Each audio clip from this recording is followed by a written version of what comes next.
Salut Philippe.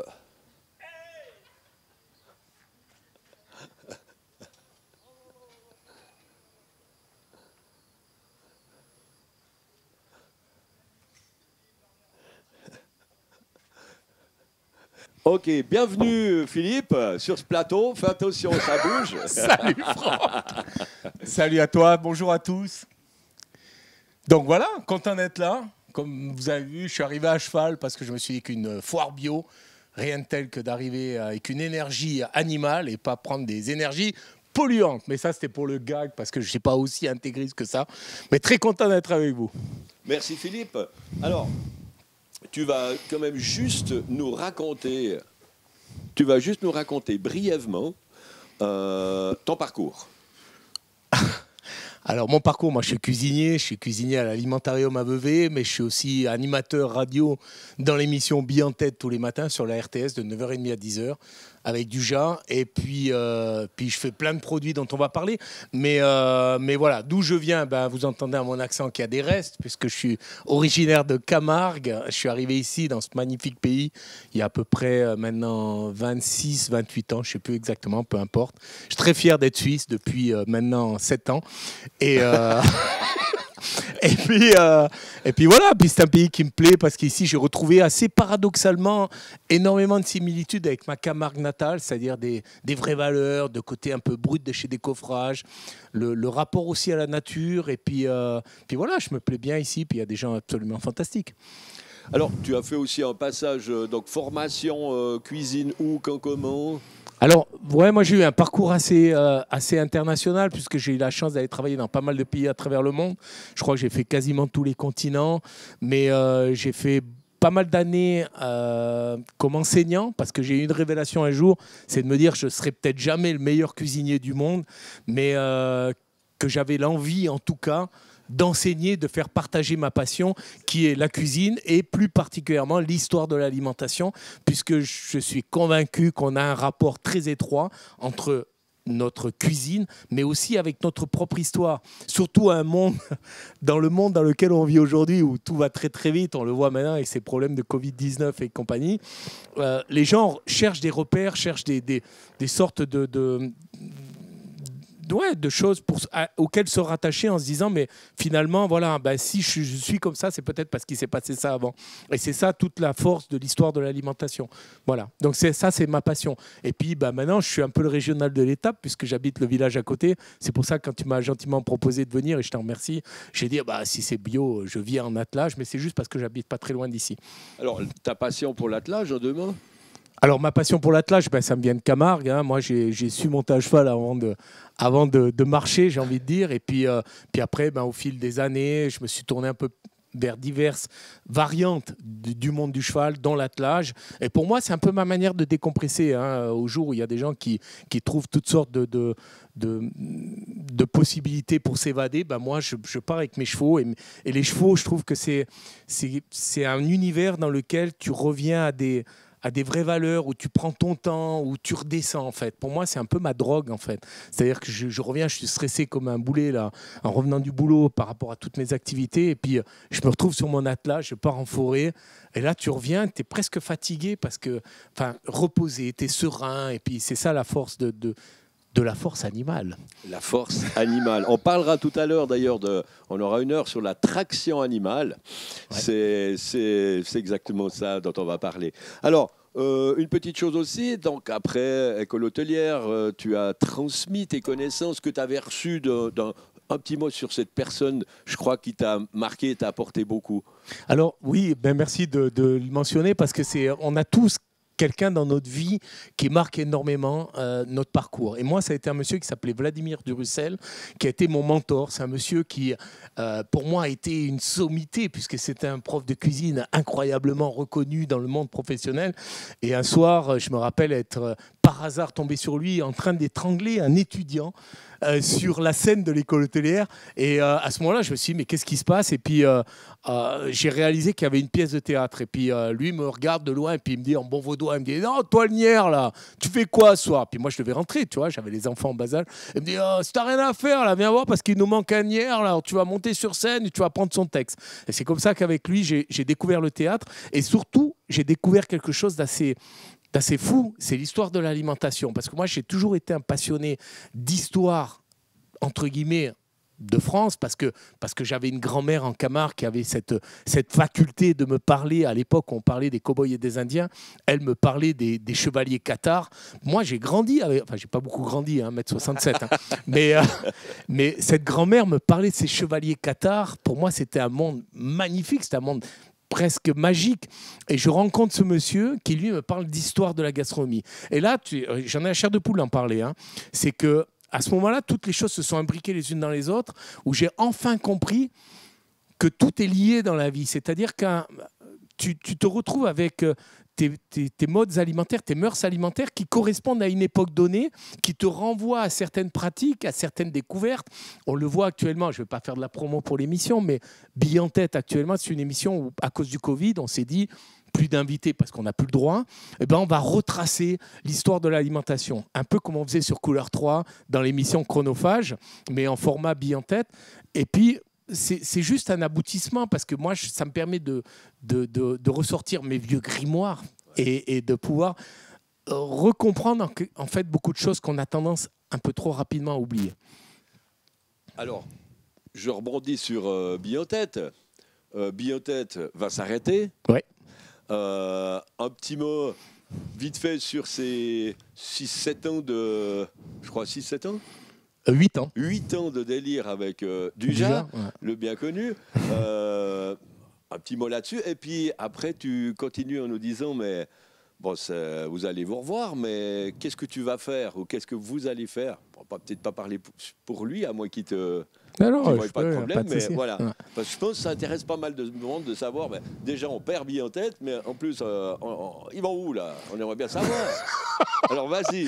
Alors déjà, Bille en tête, on était parti sur le modèle de Chronophage sur Couleur 3, c'est-à-dire on a dit on fait 3 ans, puis de toute manière, honnêtement, je vous le dis, on s'est dit 3 ans pour faire le terroir roman, c'est bon. Et en fait, de fil en aiguille, on s'est rendu compte que 8 ans, on n'a pas tout fait. Mais on avait envie de changer, c'est-à-dire que voilà, toute émission, du moment où elle naît, c'est comme toute chose en fait, qui est vivante et vouée à mourir. C'est-à-dire qu'on s'est dit, maintenant, voilà, on lance cette émission, mais à un moment, il va falloir prendre une décision. On avait dit, on fait 3 ans, après on a dit, on fait 6 ans, après, bon, on fait 7 ans, maintenant on fait 8 ans. Je crois que chacun de nous deux, en fait, malgré cette belle relation qu'on a Dujas et moi, c'est un peu mon frangin, on s'est dit, on va passer à autre chose, on va chacun faire un petit bout de route, chacun de son côté. Donc Dujas va lancer une émission, alors je ne peux pas trop vous en parler, c'est à lui d'en parler, mais il reste sur la RTS et puis il va lancer son truc. Moi, je vais peut-être aussi rester sur la RTS, c'est un scoop pour vous aujourd'hui, mais tout ça, ce ne sont que des projets, donc je ne veux pas trop aller loin là-dedans. Mais surtout, je vais me lancer dans une sorte de défi. J'ai fait beaucoup de théâtre, j'en parlais avant avec ce Vladimir Durussel qui a été mon maître et mon mentor et mon ami et qui m'a mis au théâtre. Et puis en fait, j'ai envie de revenir à mes premiers amours, c'est-à-dire me lancer dans une sorte de conférence sur scène. C'est-à-dire que vous pourrez me retrouver dès le premier jour d'ailleurs de la semaine du goût, le 17 septembre, je vous le fais de tête. J'ai rien préparé, c'est de l'impro total. Et le 17 septembre, à la salle communale de Féchy.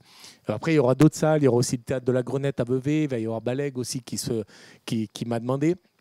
Où je vais faire une sorte de conférence sur scène, une sorte de spectacle où je serai seul sur scène, où je vais reprendre toutes les différentes parties de notre mode alimentaire, que ce soit la viande, les légumes, les farineux, les produits laitiers, enfin toutes ces choses qui font partie de notre univers, mais dont on a oublié souvent l'origine et pourquoi on prend ça. Et puis parler surtout de ce 6e sens, parce que ce 6e sens est tellement important.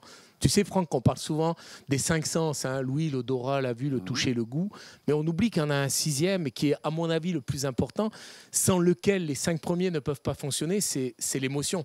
C'est tout ce qui nous renvoie à notre propre histoire culinaire. Et là, au moment où je vous parle, je suis sûr qu'il y en a pas mal parmi vous qui se disent ah ben ouais, finalement, moi je me rappelle d'un truc, ma tante Adèle, elle faisait une tarte à la crème, ou ma maman faisait un gratin de pommes de terre inoubliable.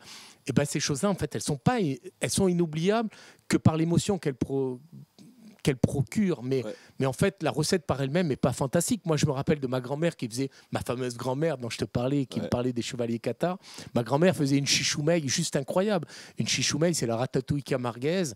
Et ma grand-mère, quand elle me parlait de ça, mais il y avait une émotion. Mais tu sais, moi, j'étais enfant. Et quand tu es enfant, tu te rappelles de beaucoup de détails. Moi, je me rappelle d'un détail. Par exemple, ma grand-mère, elle avait sur la table de sa cuisine une toile cirée où il y avait des olives bleues et des olives jaunes. Et quand tu es enfant, je me rappelle m'être fait la réflexion en me disant, mais c'est quoi cette histoire? Les olives, elles sont vertes ou elles sont noires, mais elles ne sont pas bleues ou jaunes. Pour dire que tu as des détails qui te restent. Ouais. Ben, moi, ma grand-mère, quand elle me parlait de sa chichoumeille, elle me regardait avec des yeux. Ben, elle avait des yeux bleus très clairs. Et d'ailleurs, elle est peut-être parmi nous aujourd'hui, ma grand-mère, certainement même. Certainement. Et ma grand-mère, quand elle me regardait, j'avais l'impression d'être la 8e merveille du monde. Ma grand-mère, quand elle me parlait avec son accent camarguais, j'avais l'impression qu'elle chantait. Et quand elle posait sa petite main calleuse sur mon avant-bras pour me guider mon geste, quand il fallait couper les légumes, j'avais l'impression qu'elle me faisait une caresse. Et ça, je suis sûr que, d'ailleurs, on voit, tout le monde qui m'écoute là, on est tous là-dedans. C'est-à-dire qu'on a tous ce 6e sens qui est vital pour comprendre qui on est.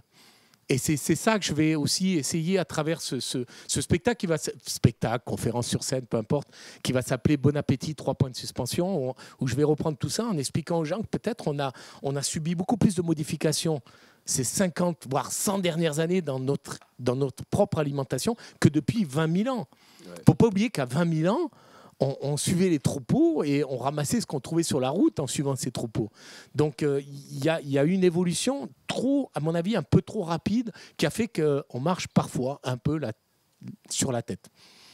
Ouais, on oublie ces produits de grande valeur, mais qui sont sublimés par l'émotion, en fait. Complètement. Et puis la famille, la tradition, le fait d'être ensemble. La table, c'est quand même ce qui nous réunit. Complètement. Il ne faut pas l'oublier. C'est le moment où on est ensemble. C'est le moment qui nous donne envie de parler, même si à certaines époques, tu te tais à table ou bien. Donc, voilà, c'est donc très important. Mais parle-nous aussi de ce spectacle, en quelque sorte. Tu peux parler un petit peu de ça, de la substance qu'on va y trouver. Ou nous faire un petit résumé comme ça. Alors, ouais, j'ai pas beaucoup bossé en fait. Je crois qu'on est tous feignants devant l'Éternel, mais moi, il me suffit d'observer. Tu sais, pour moi, le meilleur spectacle que je puisse avoir, c'est pas d'aller au cinéma, c'est pas de rester devant la télé, où malheureusement je m'endors assez souvent. C'est d'aller dans les grands supermarchés. Pour moi, c'est pour moi la meilleure scène de l'humanité. C'est un spectacle permanent. C'est-à-dire, tu vois des gens qui sont dans des comportements absolument incroyables. Et puis, je n'ai fait que même pas me baisser pour ramasser ce que l'humanité me propose. C'est-à-dire, je suis très poète là, dis donc, dans mes propos. Mais ce que je veux dire par là, c'est que dans cette conférence sur scène, on parle beaucoup du gluten actuellement, on parle beaucoup des problèmes de lactose, les véganes, et Dieu sait si les véganes que je salue bien, s'ils me regardent, parce que c'est mes grands copains, parce qu'à chaque fois qu'il faut aller se frotter à eux, c'est moi qui m'y colle dans les émissions de télé. Mais tous ces problèmes de société qu'on a actuellement autour de notre alimentation ont des explications. Mais pourquoi on est arrivé jusque-là? Je veux dire, quand on parle du gluten, j'ai envie de dire, mais c'est juste peut-être simplement parce que le pain qu'on consomme à l'heure actuelle n'est pas du pain.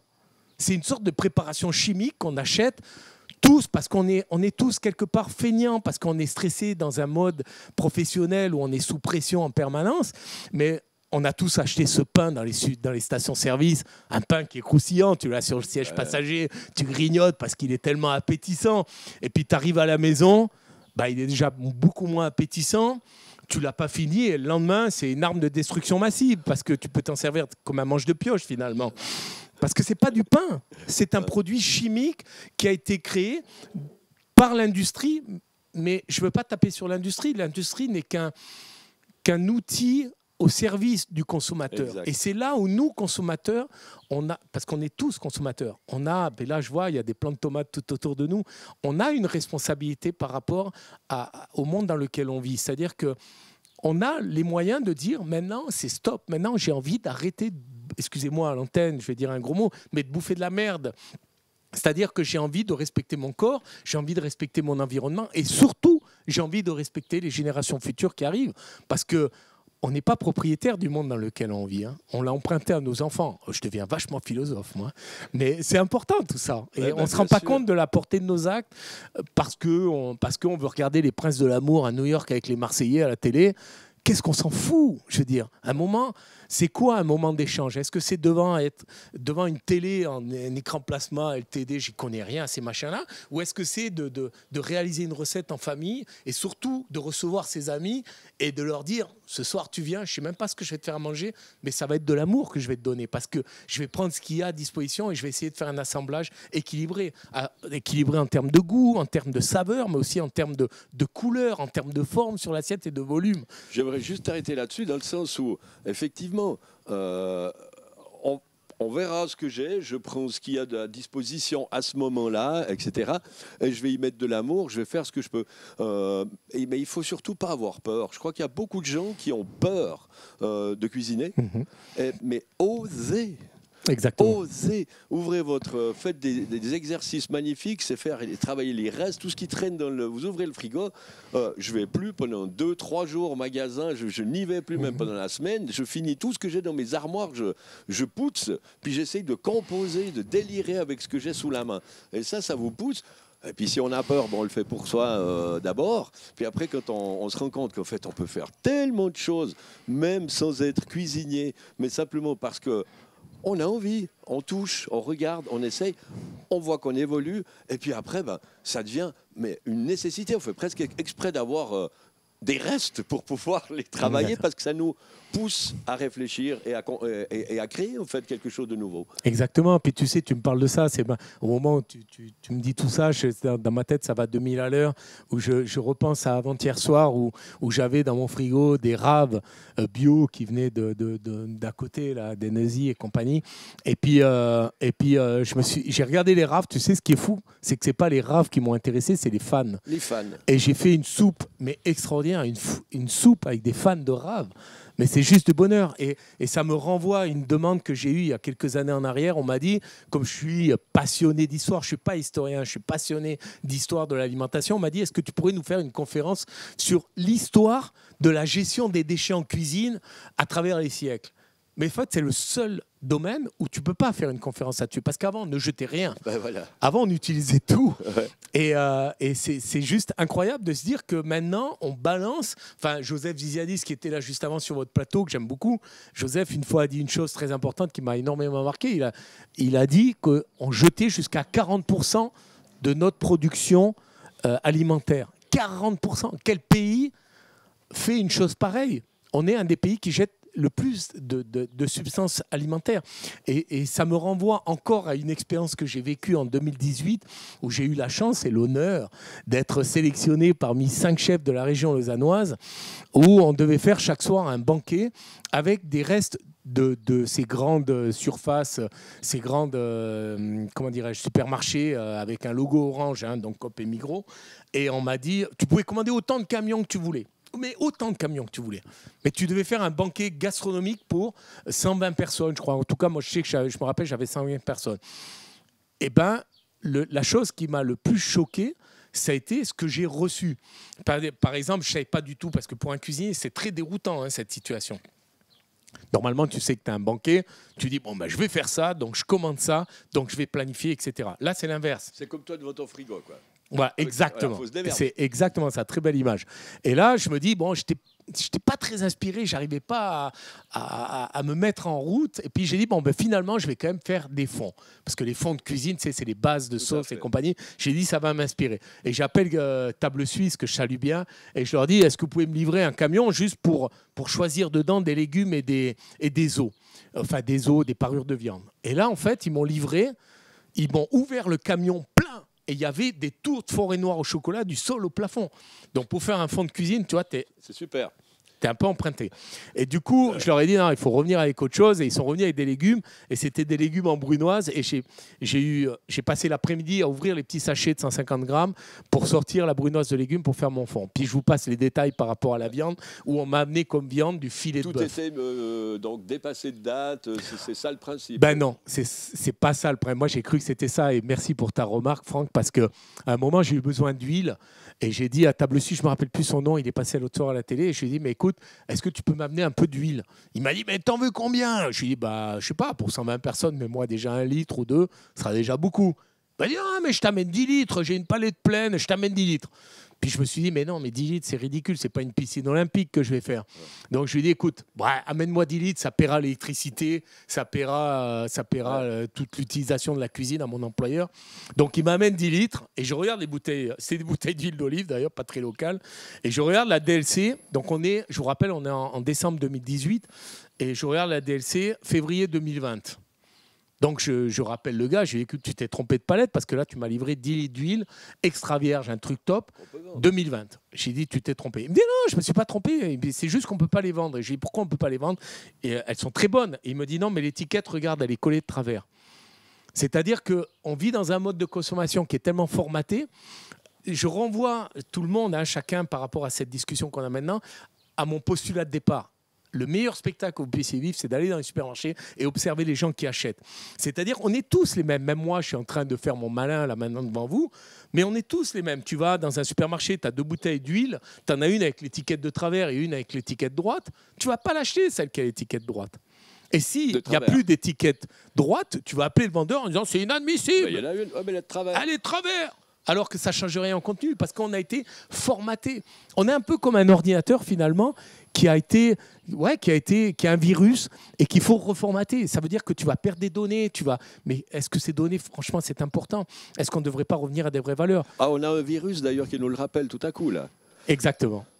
Donc il est peut-être là, ce virus d'ordinateur. Peut-être, qui nous d'une certaine manière. À nous-mêmes. Mais on a vraiment des questions à se poser.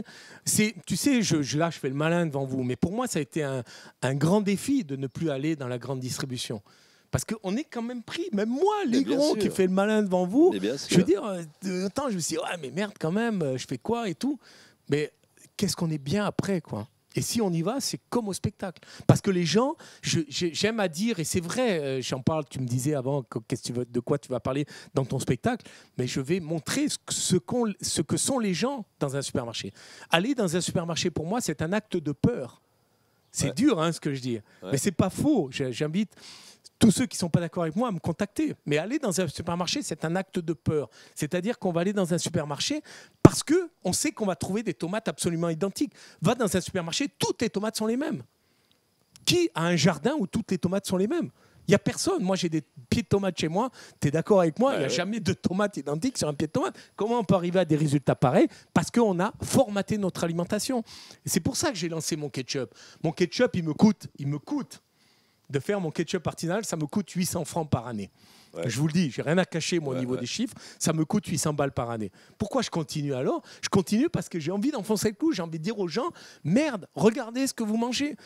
Il y a 2 ans en arrière ou 3 ans, sur la côte, il y a un paysan qui a dû balancer 2 tonnes de tomates qui étaient juste à pleine maturité, mais elles n'étaient pas assez calibrées pour la grande distribution. C'est pas la faute de la grande distribution, c'est la faute du consommateur qui n'est pas d'accord d'acheter des tomates qui ne sont pas calibrées. Et c'est pour ça que j'ai fait mon ketchup et que je continuerai, même si ça me coûte des thunes chaque année. C'est juste pour dire aux gens, regardez, ouvrez les yeux, arrêtez d'être des moutons, arrêtez de suivre le troupeau, sortez des sentiers battus, regardez autour de vous. On a un monde magnifique, regarde cette Suisse, comme elle est belle. En plus, avec mes chevaux derrière. C'est magnifique, ces chevaux. Mais regardez, c'est magnifique. Mais quand on pense que 40% de tout ça, ça va être gaspillé, moi, ça me fait mal au tripes, franchement. Donc voilà. Alors on en parlera après dans l'heure qui va suivre, dans les 2 heures qui vont suivre d'ailleurs, de ce sujet du gaspillage. En apportant, on espère, constater, c'est bien, trouver des solutions, changer nos habitudes et agir, c'est mieux. Donc c'est ce qui va suivre après. Donc maintenant, une petite histoire un peu drôle sur l'alimentation. Par rapport à quoi? Par rapport à notre histoire alimentaire? Mais oui. Ah, moi, je sais pas, il y en a des tonnes. Mais j'ai envie de vous parler du foie gras. Ah, J'ai envie de vous parler du foie là, gras tu parce vas que... faire hérisser le poil à beaucoup de gens. Mais c'est pour ça que j'aime bien. J'aime Voilà. bien faire hérisser les poils aux gens, aux véganes, à tout ça, parce qu'il faut que vous sachiez une chose déjà, c'est que, je commence à me poser des questions par rapport à ça, par rapport au fait de gaver des animaux jusqu'à leur faire péter le foie et puis après se nourrir de ça. Mais rappelez l'histoire, parce que moi, c'est l'histoire qui m'intéresse. Comment une recette aussi barrée, parce que c'est barré quand même. T'imagines, tu chopes un canard ou une oie, tu lui bourres le foie jusqu'à ce qu'il soit prêt à exploser, et après tu déveines ça, et puis tu fais un plat qui est quand même sublime. Mais comment cette recette est parvenue jusqu'à nous? Je vais vous faire un peu d'histoire de l'alimentation, mais c'est vraiment l'histoire la plus insolite. C'est-à-dire que comment cette histoire est venue jusqu'à nous? C'est grâce aux Juifs, en fait, que c'est venu jusqu'à nous. Parce qu'il y a 2500 ans avant Jésus-Christ, les Égyptiens, dans l'Égypte antique, avaient remarqué que les oies et les canards se gavaient naturellement avant de faire la migration d'automne. Et ils se sont... Ce qui est un phénomène naturel. Je veux dire, tu pars pour un voyage, tu fais des provisions. Sauf que les foies n'étaient pas à 450 à 500 grammes. Ils étaient plutôt à 200 grammes. Mais bref, peu importe. On reviendra là-dessus peut-être après. Et donc, les Égyptiens tuaient les canards à ce moment, ou les oies, et c'était la nourriture de Pharaon, c'est-à-dire du roi. Et après, ça s'est un peu vulgarisé, les aristocrates ont voulu, donc ils ont commencé à gaver les oies et les canards avec des figues, avec des dattes, les dattes égyptiennes qui étaient très réputées dans l'Antiquité, puisque même les Romains affrétaient des bateaux pour aller les chercher. Et ils ne faisaient pas d'ailleurs que du foie gras de canard et d'oie, puisqu'ils faisaient aussi du foie gras de héron, et tu me croiras si tu veux, du foie gras de hyène. Mais bref, quand les Juifs ont compris ça, eux qui ont été largement persécutés dans leur histoire quand même, il faut quand même l'avouer, ils se sont dit, c'est super, parce que nous, ça va avec nos restrictions religieuses. Tu sais que la religion juive a énormément de restrictions religieuses, dont celle de ne pas cuire l'enfant et la mère. Alors les théologiens, vous me pardonnerez parce que je dis peut-être pas les choses justes, c'est-à-dire qu'ils n'ont pas le droit de cuire la viande de bœuf avec du beurre, tu vois, parce que c'est le même animal. Donc ils ont utilisé la graisse de canard.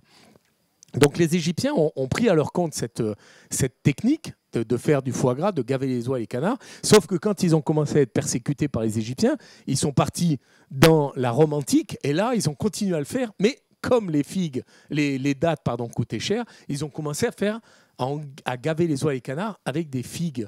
C'est de là d'où vient la recette. Ma grand-mère faisait du foie gras aux figues à Noël. Pourquoi elle ne faisait pas du foie gras à la banane? Moi, je trouvais ça absolument extraordinaire. La banane, c'est mon fruit préféré, enfant. Je me disais, mais pourquoi vous ne faites pas parce que la banane, c'est déjà pas trop de chez toi. Hein. Non, mais j'aimais bien la banane.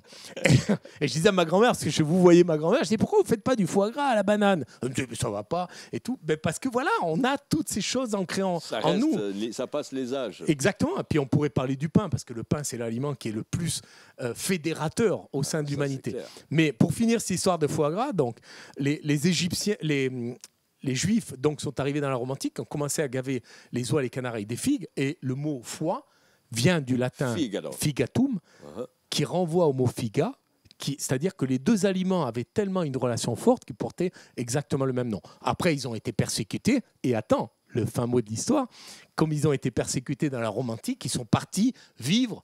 Alors, en Hongrie, dans tous ces pays-là, de l'Est, ils sont partis vivre en Alsace. Il y a des communautés juives, qui ont immigré et qui sont partis dans le sud-ouest de la France, chez ces fameux chevaliers cathares qui étaient très tolérants.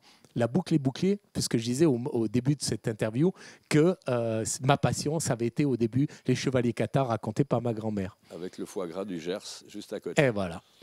Magnifique. Donc, comme tu disais, on pourrait parler du pain. On en parlera demain, donc dans la partie grenier, parce que le pain, c'est effectivement une histoire très très longue qui pourrait nous occuper plus de 2 jours, ça c'est sûr. Tu nous parles un petit peu de Pythagore. Qu'est-ce qu'elle m'a dit? Pythagore, ça te dit quelque chose?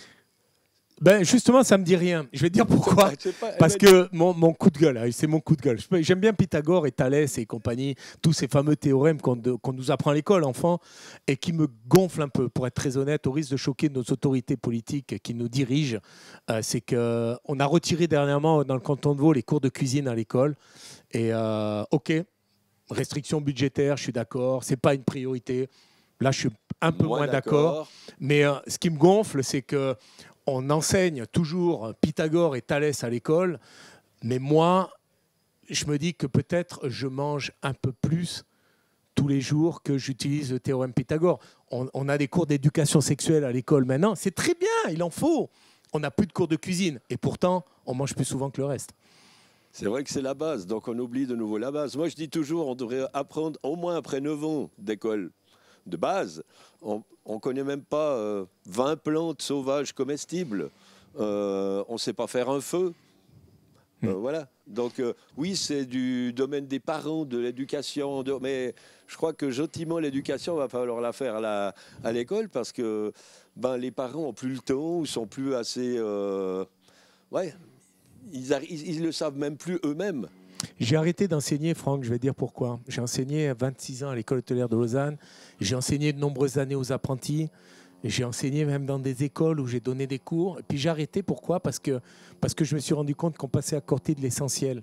L'école, pour moi, c'est une préparation à la vie active. Pourquoi maintenant on se retrouve avec des apprentis où moi je suis obligé de faire le guignol pour l'état de veau avec une vidéo où je fais une tarte aux pommes en expliquant aux jeunes de 20 ans comment il faut gérer son budget familial? Pourquoi on ne donne pas ça à l'école? Je veux dire, l'école... moi, je vois, quand j'ai donné des cours aux apprentis, je me suis retrouvé avec des apprentis qui avaient 40 000 balles de dette parce qu'à l'âge de 22 ans, ils ont acheté une bagnole qui fait du bruit pif paf pouf le samedi soir dans les boîtes de nuit. Mais ces gens-là, ils n'arrivent plus à s'acheter à manger après. Donc, ils achètent de la M, ils achètent des produits convenience food, des produits pour lesquels le corps humain n'est pas prêt. Et on ne leur donne pas ces cours-là de base. L'école, pour moi, ça devrait être un endroit où on apprend à compter, on apprend à manger. Parce que si tu regardes la pyramide de Maslow, le premier besoin qu'on a, c'est de se nourrir pour survivre. Bien sûr. Pourquoi il n'y a plus de cours de cuisine pour les enfants? C'est la base fondamentale. Et quand je dis les cours de cuisine, ce n'est pas faire réchauffer des nuggets au four. C'est expliquer qu'il y a des oignons, ça pousse dans la terre et ce genre de choses. C'est pour ça que quand, je ne veux pas faire de la pub pour mon employeur, mais quand j'ai rejoint mon employeur à Vevey il y a 4 ans en arrière, il y avait un jardin potager qui m'a juste donné une révélation qui a fait que ça a complètement appuyé ce que je me posais déjà inconsciemment comme question. Je travaillais à l'école hôtelière de Lausanne et en même temps je me disais mais Ligron, t'es complètement à côté de la plaque. Il faut faire, il faut passer à l'acte. Exactement, apprendre. Et à ce moment-là il y a un film qui est sorti, un téléfilm produit par la RTS qui s'appelle La Révolution silencieuse avec Cédric Chezot qu'on salue au passage. Et qui, à un moment dans le reportage, dit à l'école d'agriculture, c'est un paysan, donc pour ceux qui n'ont pas vu le reportage, c'est un paysan et qui faisait des vaches laitières et qui à un moment dit à l'école on m'a appris que des conneries. Et là je me suis dit, moi qui ai fait un brevet fédéral, où on m'a appris à acheter dans des centrales d'achat parce que tu payes moins cher. Mais c'est tout des conneries, ça.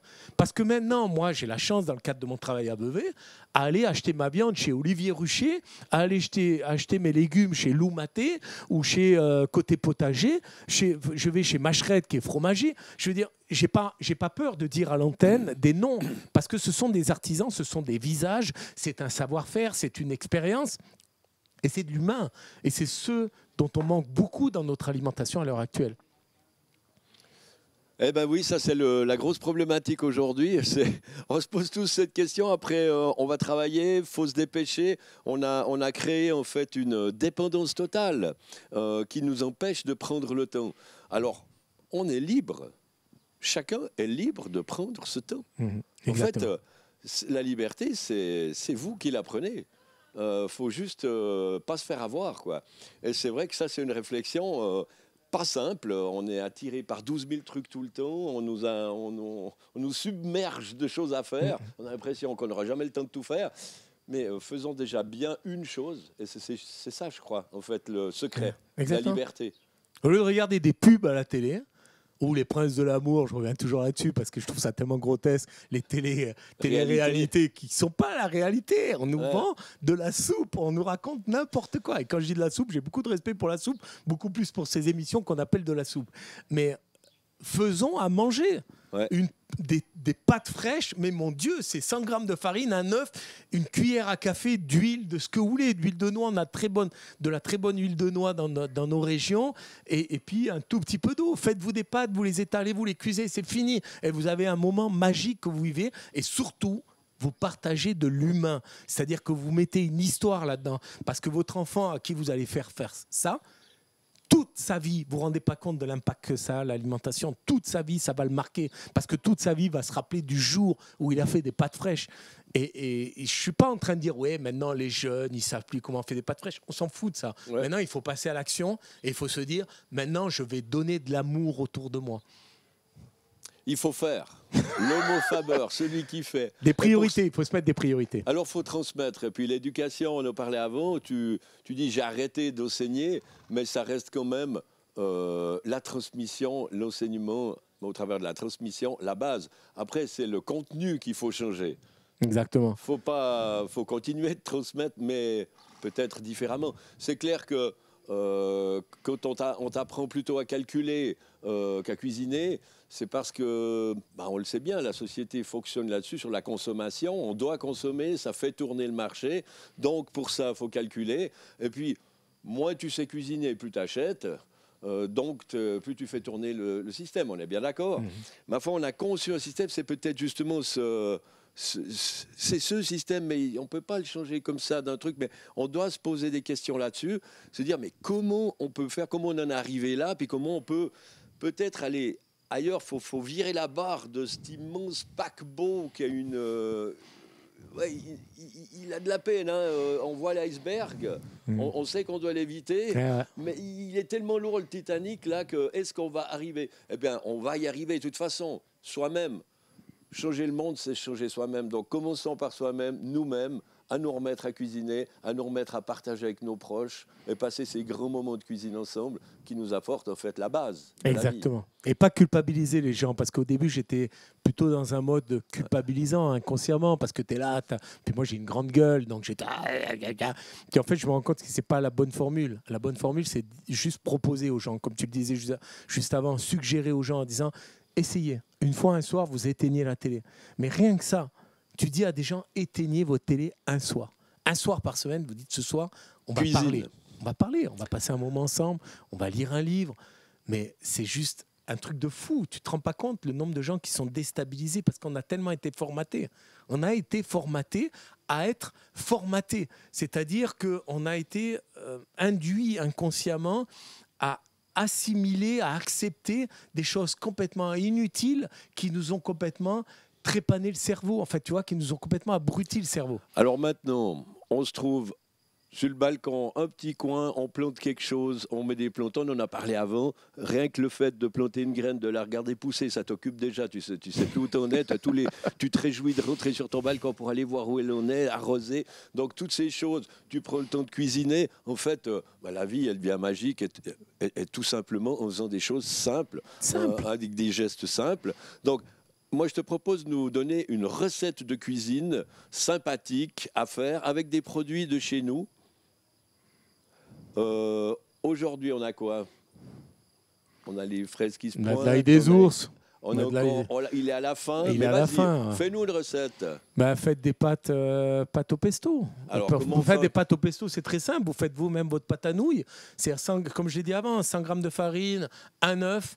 Donc pour une personne, c'est déjà pas mal. Et puis vous rajoutez dedans une petite cuillère à café d'huile de noix. Moi, j'adore l'huile de noix. Tu sais que c'est la seule huile pour laquelle on torréfie les fruits oléagineux tels que la noix, par exemple, pour donner un petit peu de corps. Et puis vous mettez un tout petit peu d'eau pour avoir une certaine élasticité. Structure. Et puis tu étales ça, tu cuis ça. Et puis à côté, tu fais un pesto d'ail des ours. Mais tu peux faire un pesto d'ortie, des orties. Enfin, moi, j'ai des poules à la maison. On sait quand on a des poules, on a des orties. Et ben, les orties, vous les cueillez. Vous faites un pesto normal, parce que le basilic, c'est très fragile, c'est assez compliqué. C'est pas la saison. Même si c'est la plante de la passion, et peut-être on aura le temps aujourd'hui d'en parler, j'ai une belle légende autour de ça, parce que c'est la plante de l'amour. Mais un pesto d'ortie, mais c'est juste à tomber par terre. Et là, qu'est-ce qu'il y a de plus local que des pâtes au pesto d'ortie? C'est juste fantastique. Donc, pour ceux qui disent, oui, mais alors il est gentil, il parle beaucoup celui-là, mais il ne nous raconte pas la recette. Eh bien, vous prenez vos orties, vous les laissez quand même peut-être 24 heures au frigo, histoire qu'ils soient un peu moins urticants. Et puis, vous allez les blanchir, vous les concassez, vous les faites juste sauter avec un peu d'ail, une échalote ciselée. Vous rajoutez dedans... Peut-être pas des pignons, parce que les pignons, ce n'est pas quelque chose de très local, mais vous rajoutez peut-être des noix concassées, des cerneaux de noix concassés, un peu d'huile de noix, et vous avez un pesto d'ortie aux noix qui est juste à tomber par terre. Bien sûr, n'oubliez pas le sel et le poivre. On est bien d'accord, qu'on peut toujours rajouter après. Toujours après. Une fleur de sel. 2B. Eh ben oui, on n'a pas le Pour choix en rester même chez temps, j'ai nous. envie de dire. Bien sûr. Et pour ajouter à l'ortie, vous pouvez prendre la berce aussi actuellement, qui Exactement. pousse la pâte d'ours, la berce qui Mhm. amène une touche gustative extraordinaire à votre pesto d'ortie, à raison de 20%. Exactement. Mais tout ça pour dire qu'il y a des gens qui nous écoutent qui doivent dire ouais, mais ils sont gentils les deux, mais la berce, il faut connaître. Les orties, vous prenez, vous savez quoi, vous qui nous écoutez, vous prenez votre voiture, vous éteignez la télé, hein, déjà, première des choses, vous arrêtez toutes ces conneries, vous prenez votre voiture, vous sortez de votre ville si vous êtes à la ville et vous allez dans les campagnes. Des orties, vous allez en trouver partout. Vous ramassez ça avec des gants parce que ça pique un peu, vous mettez ça dans un panier, vous laissez ça une nuit en bas à la cave où vous voulez. Le lendemain, vous faites ce que je vous ai dit et vous allez vous régaler. Vous pouvez même faire des conserves, hein, parce qu'on a tous des pots de confiture ou des pots de moutarde qui sont vides, qu'on a lavés, qui ne nous servent à rien. Faites votre pesto pour l'hiver, c'est juste du bonheur à l'état pur. Et c'est toute l'année comme ça, en suivant les saisons. Toutes les plantes qui poussent et qui nous offrent toutes Bien des sûr. saveurs bien différentes. Maintenant, un petit mot alors, vas-y sur ton histoire de basilic là. Ah, mon histoire de basilic, ouais, parce que j'aime cette histoire, parce que je trouve ça magnifique. Bon, c'est une histoire assez vue et revue et archi-revue, mais il y a une légende qui dit que la basilic est la plante de la passion, parce que il y a très longtemps en arrière, il était une fois en Inde un Maharaja qui avait une très très belle fille, puisqu'on sait que le basilic vient d'Inde à l'origine, et Maharaja qui avait une fille magnifique, bien sûr, et qui, comme d'habitude, tombe amoureuse d'un garçon très très beau, mais qui était d'une famille très pauvre. Et ils ont une liaison secrète. Et le jour où le Maharaja découvre ça, il fait emprisonner le garçon, il lui coupe la tête. Et pour punir sa fille, il lui offre la tête de son amant, de son chéri sur un plateau, en lui disant, tu vois, tu recommenceras plus. Et cette jeune fille, cette jeune princesse, éperdument triste d'avoir perdu l'amour de sa vie, prend cette tête et va l'enterrer. Et tous les jours, elle pleure sur la tombe de cette tête, en fait, qui représente son amoureux. Et un jour, une plante sort, et irriguée par les larmes d'amour de cette jeune fille. Et en fait, il en vient le basilic qu'on connaît à l'heure actuelle. Voilà pourquoi on dit que c'est la plante de l'amour, la plante de la passion. Magnifique. Bien, Philippe, je te laisse conclure. On va arriver au bout. Qu'est-ce que tu as envie de dire au public? Moi, j'ai envie de dire que ce que j'ai un peu dit tout au long de cette Pour interview, c'est là la caméra, c'est fantastique. Salut la caméra. Juste pour vous dire quoi? Vous dire que la cuisine, ça fait partie de la base de notre alimentation. Moi, ce que je vous invite maintenant, vous qui nous écoutez, c'est à vous poser 5 minutes, sans culpabiliser. Posez-vous 2 secondes et réfléchissez finalement à la chose qui vous ferait le plus plaisir. Et je suis peut-être sûr, j'espère, que vous allez vous dire, qu'est-ce que je vais manger ce soir et ce que je vais manger. Et peut-être que si vous n'avez pas d'inspiration, allez au restaurant, parce que vous savez qu'avec ce Covid, on a pris une sacrée tarte dans la figure, nous restaurateurs, et vous dire, peut-être je vais aller soutenir mes restaurateurs en allant voir ce que eux pourraient me suggérer de refaire à la maison une fois. Parce que la cuisine, c'est ça, c'est du partage, c'est de l'amour, c'est de la passion, et puis c'est des bons moments, c'est des moments qui sont tellement revigorants. Et vous verrez qu'en plus de ça, c'est une incidence, hein, parce que quand je dis que la cuisine, c'est important, c'est parce que si vous mangez bien, vous êtes en bonne santé. Et si vous êtes en bonne santé, vous allez moins chez le médecin. Et si vous allez moins chez le médecin, vous payez moins d'assurance maladie. J'arrête, je commence à dire des bêtises. Non, continue. Mais ma foi, En fait, je ne dis pas de bêtises. On sent bien que tu es un petit peu... Ouais, t'as un petit peu la hargne actuellement oui, sur certains trucs. Parce qu'on sort de ce Covid-19 où on a vu pour la première fois des choses magnifiques. Je veux dire, moi, j'ai jamais vu autant de posts sur les réseaux sociaux, sur la nourriture, sur ce genre de choses. Et je me dis, surtout, s'il vous plaît, on a pris le bon pli, on a réalisé. Il y a plein de gens qui m'ont dit, mais c'est génial le pain. Je ne connaissais pas le pain au levain. Mais pour moi, il n'y a pas de pain sans levain. Le pain qu'on fait avec de la levure chimique, c'est une résurgence de notre monde moderne. Mais continuez. Arrêtez d'aller faire 1 heure de queue sur l'autoroute entre Aigle et B pour aller dans des restaurants qui ne sont pas des restaurants. Prenez du temps, profitez de vous et surtout respectez votre corps et vous verrez que vous allez être super heureux. Alors, on va partager encore quelque chose avec les auditeurs parce qu'il nous reste encore 5 minutes. Je pense qu'en 5 minutes, tu peux quand même nous parler du pain parce que c'est quand même quelque chose d'important. Et puis, ça nous permet de partager ce pain ensemble avant de nous quitter. Le pain, compagnon, hein. Compagnon, copain, tous ces termes-là signifient le partage du pain. Partager le pain. Le pain, c'est un aliment qui, Pour moi, alors je ne suis pas historien d'alimentation, je le rappelle pour ceux qui parfois me posent la question, je suis un passionné d'histoire. Et l'histoire, c'est passionnant parce que c'est comme une enquête policière, en fait. Tu es sans arrêt en train de chercher les petits indices qui font que... Et le pain, pour moi, ce serait une des premières recettes que l'humanité a inventées. Tout est parti des céréales en Mésopotamie. À mon avis, je répète à nouveau, il n'y a pas de science exacte, il n'y a pas d'écrit, il n'y a pas quelqu'un qui a dit un jour... C'est parti de là, mais par déduction, on peut imaginer que... Les céréales sauvages déjà bien sûr. Avant. Donc Exactement, donc ils ont cueilli, ils ont ramassé, et surtout l'homme a quitté la sauvagerie. Enfin, s'il l'a quitté, c'est le jour où il a commencé à manger en groupe et surtout à commencer à faire des provisions, c'est-à-dire à ne pas manger de manière plus spontanée, trop spontanée. Mais bref, pour revenir à ce pain était une recette qui nous a énormément accompagné dans notre histoire alimentaire, parce qu'à l'origine, le pain, c'est un peu ce pain plat qu'on a connu dans l'Antiquité, qui est toujours ce pain pita, ce pain musulman. Et puis après, on dit que ce pain au levain a été un accident, puisqu'on aurait mis à l'intérieur de l'eau, par exemple l'eau du Nil, qui contient à l'état naturel cette levure qui est essentielle à la production de levain et qui aurait fait ce pain levé qu'on consomme à l'heure actuelle. Mais on a tort de croire que le pain, on l'a consommé comme on le consomme à l'heure actuelle. Le pain, on le sait, c'est un des aliments qu'on conserve le moins bien. On le voit, même nous qui maintenant avons des maisons assez sèches, assez bien chauffées, le pain moisit très rapidement. Mais imagine au Moyen-Âge, il devait même avoir des bolets qui poussaient contre le mur, tellement les maisons étaient humides, donc on conservait très mal le pain. Donc on le séchait, c'est-à-dire qu'on le coupait, on le cuisait déjà le dimanche en général pendant la messe, et puis après on mangeait le pain frais le dimanche, et après le reste de pain on le coupait, on le laissait sécher pour le conserver mieux. Et puis on l'utilisait toute la semaine, voire même tous les mois, puisqu'il y a même des régions en vallée où on cuit le pain une fois par année. Ça aussi, il faut rappeler. Et puis ce pain, comme il était tellement dur, on le mettait sur la table et on l'imbibait d'un liquide chaud. Et en latin, imbiber une tranche de pain avec un liquide chaud, ça se dit insupare. C'est de là d'où vient peut-être nos fameux croûtons qu'on met dans la soupe lorsqu'on la déguste.